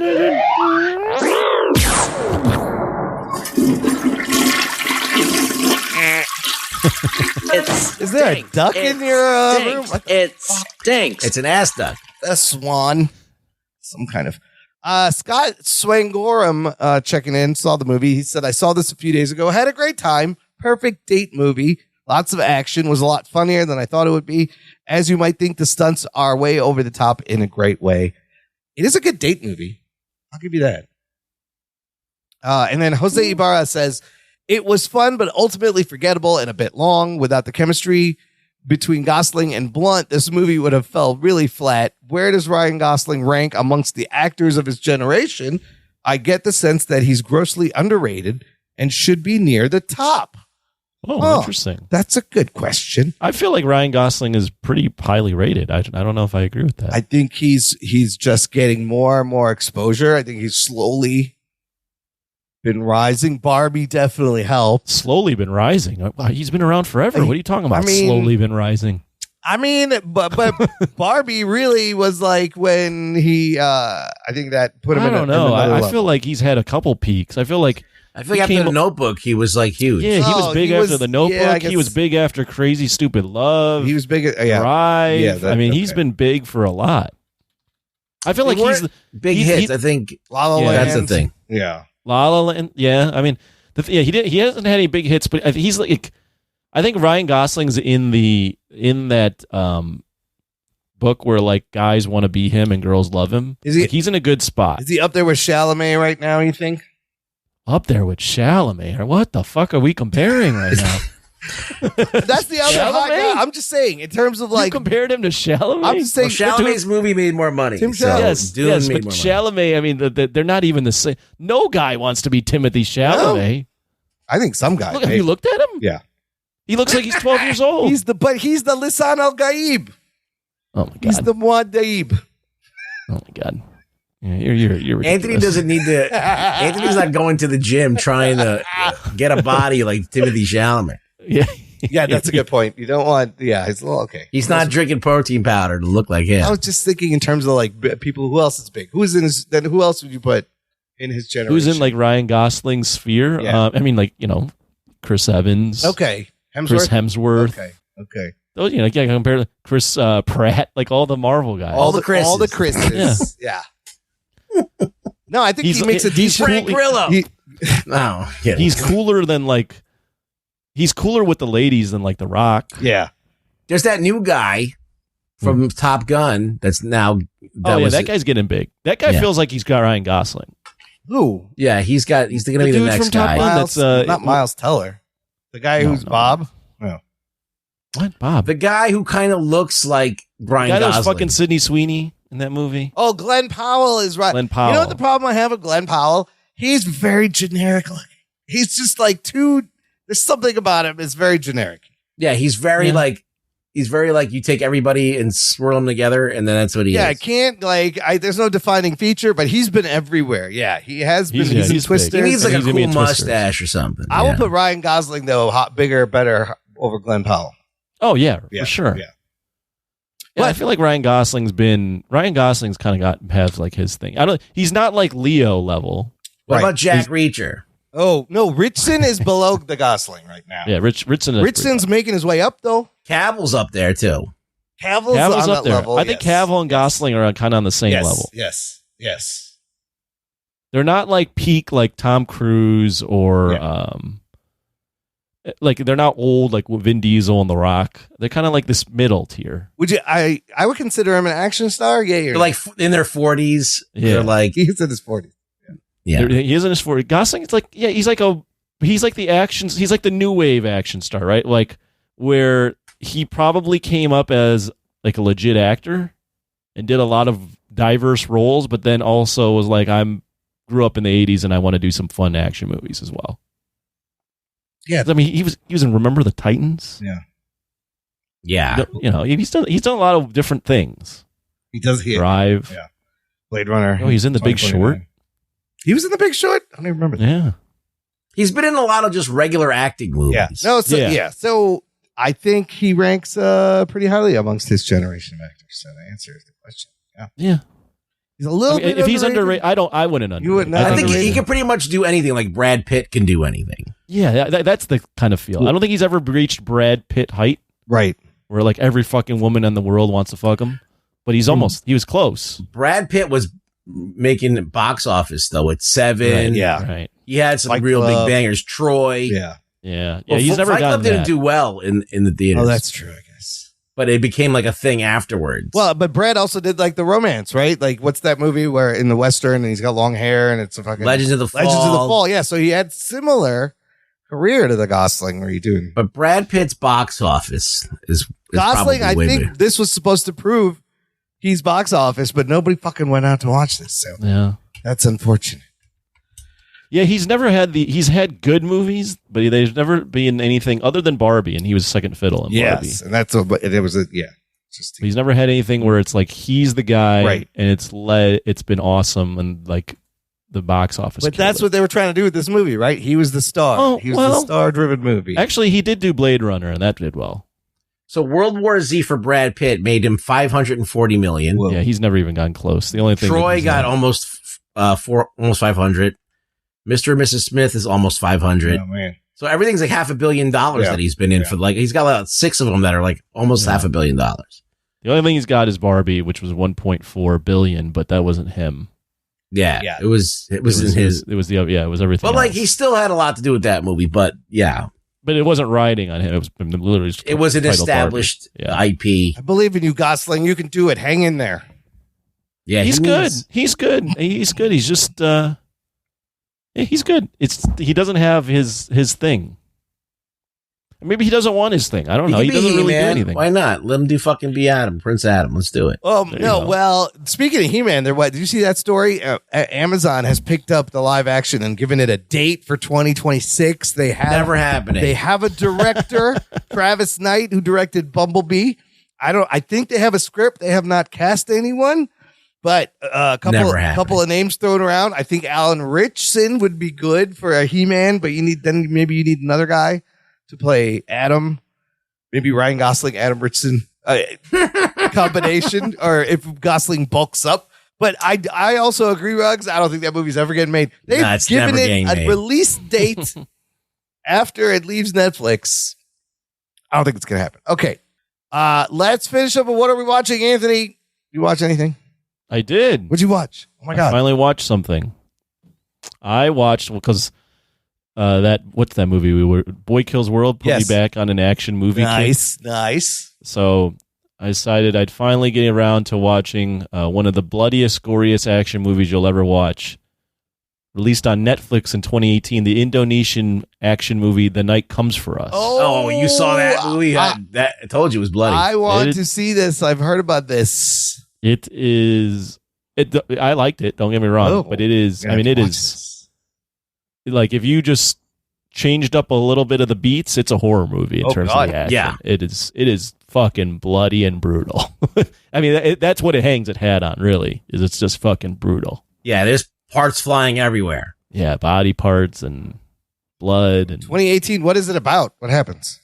It's basically about the triad. There's this guy that's in the triad, and he's part of this like secret group in the triad where there's these 6 assassins, and they're mowing down a village to teach these villagers a lesson, and there's a little kid, and he has a change of heart and kills his comrades to save the little kid, and then he has to protect the little kid while the rest of the fucking triads are sending a army against him. And it gets a little convoluted. There's a lot of like random characters get thrown in and stuff, so it's not like, to me, the Raid and the Raid 2 are still way better. Oh, Eco's in this, huh? Eco's like the villain. Oh shit, he's the bad guy. Yeah. Oh. Yeah. So there's some good fights. It's good. Like it's damn well done action movie, but it's what it's known for and what its legacy is just fucking violence. Oh, what made you put that on? You just were like, oh, I remember that from people talking about it. I remember you mentioning it, and I remember people when we were talking about the Raid, like saying you have to watch this, and then I looked it up on Letterboxd, and everyone on there pretty much likes it, and they're like, you have to watch it on there. We got a lot of comments when we put those episodes out. People were like, check out The Night Comes for Us. Yeah, it's just it's a gory fucking, that's what I remember more than anything. Yeah, it almost takes away from the movie, because unless you like that shit like a lot, I feel like it subtracts from like it's like slasher too much action on it. Combined. It's just like they're making the action so realistic, not realistic, but like so focused on the gore, that it becomes more like a horror movie. Holy shit! Yeah, because it's just people's arms and blood spurting everywhere. It's focused on like fucking killing. And like a lot of action movies, you kill and it's a brutal death, but like this one, it's like there's like 30 brutal yeah, they're all Jesus.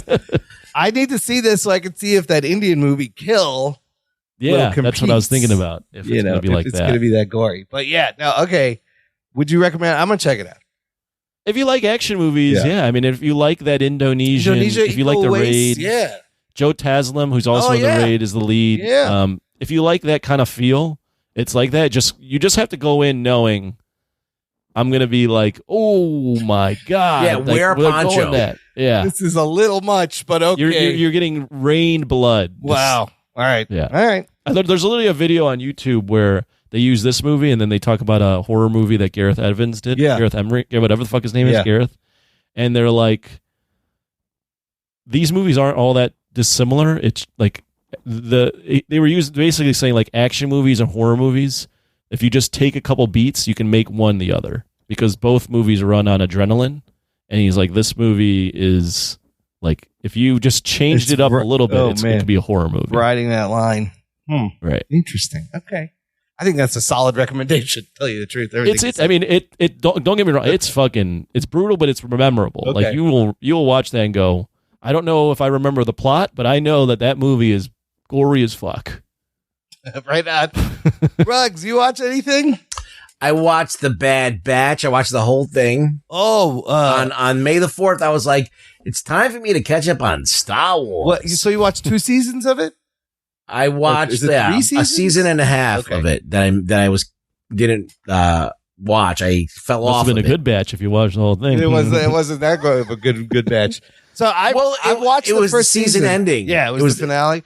I watched the first season. It was good. I kind of enjoyed it. I like Omega. The characters were good. What do you think of what you saw? Well, I like to call it the bland batch because they're all like these bland ass clone characters and they try and give them their own personalities. But since they're all voiced by a similar voice, and they all sound Australian and New Zealand or something. They all have similar accents and they all have similar armor. It doesn't have that pop that you really want. You got Wrecker, and then you got that other guy, Sniper, the tech. I don't remember their names. You got Wrecker, Tech Hunter. Right. Their names are what they do. Yeah, the names are what they do. Yeah. And Omega. And they have Omega, which is the girl clone. And the story centers around her, like this last season. Basically, she ends up being the key to the Empire's trying to make a super weapon and they need her blood to do it. And she gets captured and they have to bust her out. And that's basically like the gist of what the whole season is. And it was a very simple season, but what weighed it down more than anything was that they had all of these fetch quests where they would spend an episode trying to get something so they can get something else. Yeah. And I was like, oh man, you only need 4 episodes to tell the story because all these other things were like superfluous, like fetch quests. That's the format though of that kind of show, right? Yeah, they got to stop that because like they need to make a story where they're not just like killing time and you feel it. And it took away. I was actually into it. I'm like, oh, what the fuck is going to happen? Like what is they doing? What are they up to with the blood? And, they spent so much time on other stuff. They never really get to sink teeth into that and how cool that could have been. So the focus is in the wrong place. And I think this is all Filoni's fault. Like he seems to focus on these things that kind of stretch things out instead of like make them all chain together to be like this really big ride. But I enjoyed it. It wasn't great. It could have been way better. So I started the second season and then isn't there a part in the beginning where it just goes to something completely different? And that's when I stopped. That lost me. I was like, what the fuck is this? Where's Omega and the fucking Bad Batch? Yeah, they kind of go around to different spots and tell you different sections of the story. It kills the momentum and I stopped watching and I never went back. That's what they need. That's the good word. Momentum. They got to stop this. Like all of a sudden you're like, I could skip this episode. Cause like what happens is you're like, oh, we need to get this thing. I'm like, okay, well, I know they're going to get it. I'm just going to jump So ahead. I just need to skip. Yeah. I don't need nothing's going to happen that's really that important. So I'm just going to skip this episode and you could. And that's bad. Like every episode should fucking matter. Yeah. Like you can't watch a 3 Body Problem and skip an episode. Like every episode's fucking matters. Yeah. So, or Fallout, you can't really skip an episode, but you have to watch it all. So, but it's like the problem of like the old episodic TV kind of format is like sometimes you need these filler episodes because you've been given. I just think that the level of people that they're hiring at Disney is not good, and Marvel. I think that they are they're bots. They're not really talented storytellers. They're not. Everything is so generic. Oh, what about X-Men though? X-Men, at least they're using the comics. So way more talented writers came up with source material, and they were just smart enough to stick with it to some degree. You know, they pulled from that stuff. So, there you go. Like this Bad Batch is pulling from nothing. And the people that are creating this stuff are not that talented. So it's generic. The other thing that I watched was Anything or Anyone But You. Oh, that's the Sydney Sweeney, Glenn Powell rom. I was like, okay, this movie's on Netflix. I need something light. I was in a funk, so I needed something light to pick me up. And I was like, hey, this maybe some boobies will help. Yeah, is it R-rated? Are there boobies? Yeah, there are boobies. Oh, good for them. There are boobies? Yes. Wow. Wow. Yes, there is. Very interesting. There's a couple of boobies and a couple of man ass. There's a lot of man ass in there. We get to see a lot of ass What's it crack. called again? Anyone But You. Yeah, this movie's terrible. Oh, It's enjoyable. Like if you're not really serious. Like the movie is about these two people who hook up one night, and because of writing, it doesn't work out because there's some situation that happens that doesn't even warrant them hating each other, but they end up hating each other. And they all of a sudden, by fate, they're all in this wedding party on a destination wedding, and their animosity towards each other is like ruining the wedding. So they decide to like fake being boyfriend and girlfriend to like shut everybody up. It doesn't make any sense. And so they end up liking each other because they try to make other people jealous. So they would, whatever. And they end up liking each other and they end up banging and all that fun stuff. Is it funny at least? No, well, I was trying to get into this Sydney Sweeney thing because I haven't seen her in anything except for Spider-Man movie. And she's got Megan Fox syndrome. Oh boy, that's not good. Which is Megan Fox is very attractive, but her acting and her delivery or sound of her voice just is like nails on a chalkboard. Yeah. And she's got kind of like. Now, the thing about this movie is that they're in on it for some reason because there's a few scenes where they're talking about her and they're talking about how she mumbles and that she's a mumbly person. Oh, really? And she's got like half closed eyes all the time. Yeah. And, she got stoner eyes. It's great. Yeah, she's got stoner eyes and all that stuff. So they're in on it and she's in on it too. And she's like wearing like low cut everything and letting everything hang out and in bathing suits all the time. So she's doing her part. So I feel like if she stays in that Megan Fox lane, she'll be fine. But I don't think she's going to go anywhere from there. Well, this movie, for what it's worth, $25 million and made $219 at the box. Wow, yeah. No, it did pretty good. A lot of people were talking about it. Yeah. And that's the Glenn Powell. I just didn't It's a romantic comedy. It's like, it's really stupid. It's really stupid. Can those two be funny, though, was my question when I saw this cast. I was like, no, nothing's funny really in it at all. There's like there was two parts where I chuckled.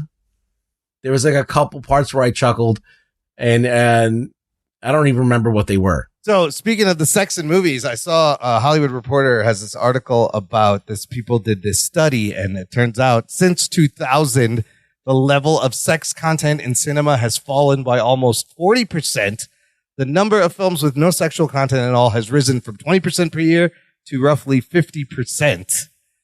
Meaning, there's just less explicit things in the movies. Well, when you have porn and, for that outlet and it's like ubiquitous and everywhere, it's free. Like you used like back in the day, right? You couldn't get pornography. It was hard. Even on the internet, you couldn't get it. Yeah. You had to like pay. It was behind a paywall.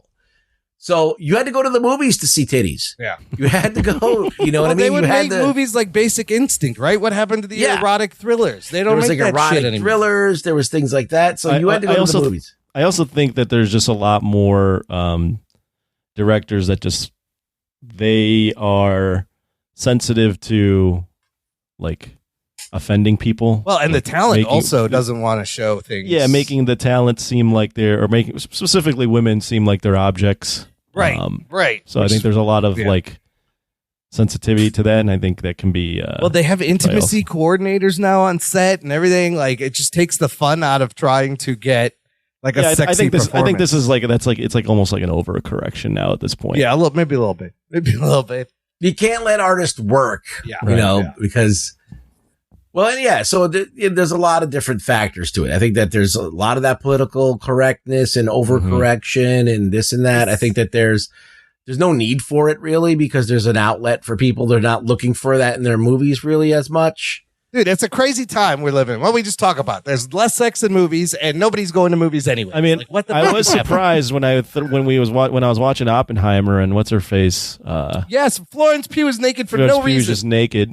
It's unnecessary. I'm like, this is like a throwback. Yes, I forgot what that looked like. Oh, look at that. Time actress just taking off her top. Yeah. Wow. Yeah. I know the last person, Jennifer Lawrence in that movie I thought that was pretty brave. She's full frontal, back hole, everything.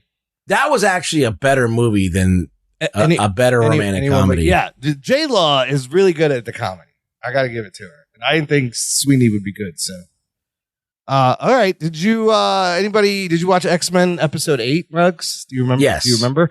Dude, that one. Spoiler alert. The shit got crazy, and actually, there was a moment where I was like, "How the fuck they gonna stop all these Sentinels that are now organic and everywhere?" I thought they were done. The shit was done, and I was like, "Holy shit!" They were really put. And then Magneto, like a badass, that was amazing. What'd you think? Magneto, you can't fuck with Magneto. He's Omega level. I mean, he comes in and just wipes out all the electricity. What was he waiting for? I don't know. He was waiting till it got bad. Just wearing underwear saves the world. That's how it should be. Yeah.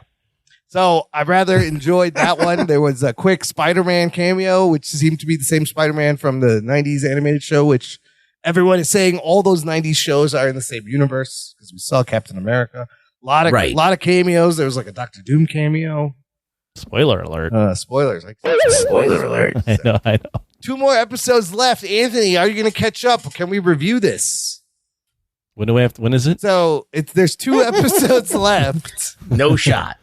So you got like 2 weeks, I guess, roughly, to catch up on 10.5-hour episodes. Yeah, we can. Sure, whatever. I don't know what we're doing then. We'll probably. So, you been watching basketball? Is that what's going on? Well, it's nicer out, so I've been doing activities. I've been learning how to hit a golf ball. There's just a lot of things going on. There's not a lot of time, but I could probably catch up for. He's jocking. That's what's going on. He's jocking. We're nerding. That's the problem. Yeah. Okay, wait. One last thing I want to mention. I did watch the Jerry Seinfeld directorial debut movie called Unfrosted. The story of the Pop-Tart. Does it have it? No, it's just called Unfrosted. Now, this movie is not what I thought it was. If I thought this was going to be like one of those biopics like Tetris or Flaming Hots about the actual cereal wars, the creation of the Pop-Tart and how it became huge. No. This is not this. This is Jerry Seinfeld's imagination and his version of how the Pop-Tart became huge just because he loved cereal and he loved Pop-Tarts. It is a silly, goofy movie. Critics are bagging on this. I think it's only like 50% on Rotten Tomatoes. It reminded me, it's like an Airplane crossed with Naked Gun meets a little Willy Wonka, meets that Weird Al movie. It's a joke a minute. There's gags that happen for no reason, and it keeps going. Not all of them are great. Some of them made me laugh pretty hard. But the great thing is the cameos in this movie. Everybody's in this fucking movie. It's a weird movie, right? This movie has a sentient ravioli. There's a scene where they give this guy a burial and all the cereal mascots come out and they have giant boxes of Frosted Flakes that say funeral size. They pour cereal in the grave. They pour milk in the grave. They stir it. This is the kind of movie. There's a scene where the mascots there's an uprising and they want more money. And he absolutely does a January 6th parody with Tony the Tiger dressed as the shaman dude attacking the Kellogg's headquarters. But here's who's in the movie. Jerry Seinfeld, of course. You have Christian Slater, Jim Gaffigan. Hugh Grant playing Tony the Tiger. Amy Schumer is in the movie. Mikey Day, Patrick Warburton, Max Greenfield, and John Hamm. The list goes on and on. Fred Armisen, crazy cameos. So it's a really silly, goofy thing that he's put together. I kind of enjoyed it just because I like the throwback to like a Naked Gun, Top Secret kind of vibe. But I thought it was going to be something completely different. Any interest in seeing this, Ruggs? I don't know. I like Seinfeld, but I don't know if I'm into this movie. But like, I might check it out. And directed it. I might check it out. He's fucking 70. He's 70. He's still going. He looks great for 70. I thought he looks like he's like in his early 60s or late 50s. Yeah. I can't believe he's 70. Cedric the Entertainer's in this. Oh my God, sold. Sebastian Maniscalco is in this. Beck Bennett. The crazy, because like when Bobby Moynihan, when Jerry calls, he could probably get anyone. Thomas Lennon, Sashir Zameda, James Marsden is in this. There's this. So he kind of spoofs like the NASA moon landing, and he's like, I'm gonna get the top minds of the '60s, and it's like the guy who came up with the Schwinn bike, Chef Boyardee, the guy who invented sea monkeys, Jack LaLanne. The Carvel ice cream. It's ridiculous. It's so silly. Tom Carvel shows up. Tom Carvel is there. He's one of the characters. And Tom Carvel. It's so silly. It reminded me of Airplane. And I was like, I haven't seen a movie. It might be. It's got a lot of throwback humor, from like, I would say the 60s and 70s. Probably. The jokes keep coming. Like and I think they improv'd a lot of it also. It's in this world where these two companies. All right, now I'm curious about it. I was super curious, and it was quirky. So you liked it? I thought it was silly. It's silly. It's a little funny in parts. It's a little funny. It's funny. I was like, that's a really weird movie. Oh, It's Imran. weird. It's a weird movie. It's a weird movie. I don't know if it's good, but it's weird. It's a little funny. Imran's like a TV watching machine. I think if you're curious, definitely check it out. I love Seinfeld, and I was gonna watch. And that's coming from me. Yeah. Imran loves everything. Anything if it's on TV. Listen, I was raised by television. I do have this inherent love relationship with television. We go way back. It's been my always life. like every what are we watching? He's got 5 things listed, and then he's got things that he didn't even list. He's like, wait a minute, I watched this one more thing. All right. Keep in mind, viewers, he edits the show too, and I do all the that's notes. like hours upon hours of work. It is, and then he still has time to watch 17 other things. And I got to squeeze in Perfect Strangers. It's a whole thing. It's a whole thing. What are we watching this week, fellas? Well, Kingdom of the Planet of the Apes comes out. Geek boner. Oh my God. We will be reviewing that. I'm in. We gotta get a Stubbs card. Social media reactions are out and are positive, but I don't think the embargo lifts until the day before it comes out, which is a little concerning. There's no Rotten Tomatoes score, but they've been showing clips and shit. Fuck it, I'm in. I can't wait to go to this world in the future. In the past, it's in the future. The apes look great, and third ape movie. We can complete the ape trilogy at 2024. Godzilla X Kong, Monkey Man. We'll rank the ape movies at the end too. Oh, the Planet of the Apes movie. Yes, because it's no. Oh, we'll rank the Planet of the Apes and movies. then We'll also rank the 2024. Oh, I like Apes that. movies. I like that. Yeah, it's the fourth one, right? This one technically. So, I'm saying in this series. Oh, I would count it as Jesus Christ! We're talking about 2 different things. I know. I'm sorry. It's confusing. Anyways, get your tickets. That's your homework, listener. That's it for this week, Ruggs. Where can the listener find you? At Rug Boy Show on X. Come follow me. You need to support me. Yeah. You need the validation. I think I have like 20 people following. All right, we're getting there. We're getting there. Anthony, where can the listener find you this week? Well, I guess I'm going to have to be watching X-Men 97 if you're going to have to start. Yeah. All right. What is it? So there's 10 episodes? Yes. There's 8 4 hours? 8 out, half an hour. Yeah. I ended at episode 2 where I guess Jean Grey shows up, but it's not Jean Grey. Goblin Queen, Madeline Pryor, all that. Yeah. So there you go. Okay. Good luck with all that. Thank you. In the meantime, we don't need it. Listener, check out our website, jockandnerd.com, for links, all the ways you can support, join, communicate, follow us on socials, blah, blah, blah. Thank you for listening to the Jock and Nerd podcast. My name is Imran. My name's Anthony. He's the Jock. He's a nerd. We'll beep you next time. Not funny. I offered you a chance to be a cop, and you blew it! Yes. I see that you know your judo well. Jock and Nerd.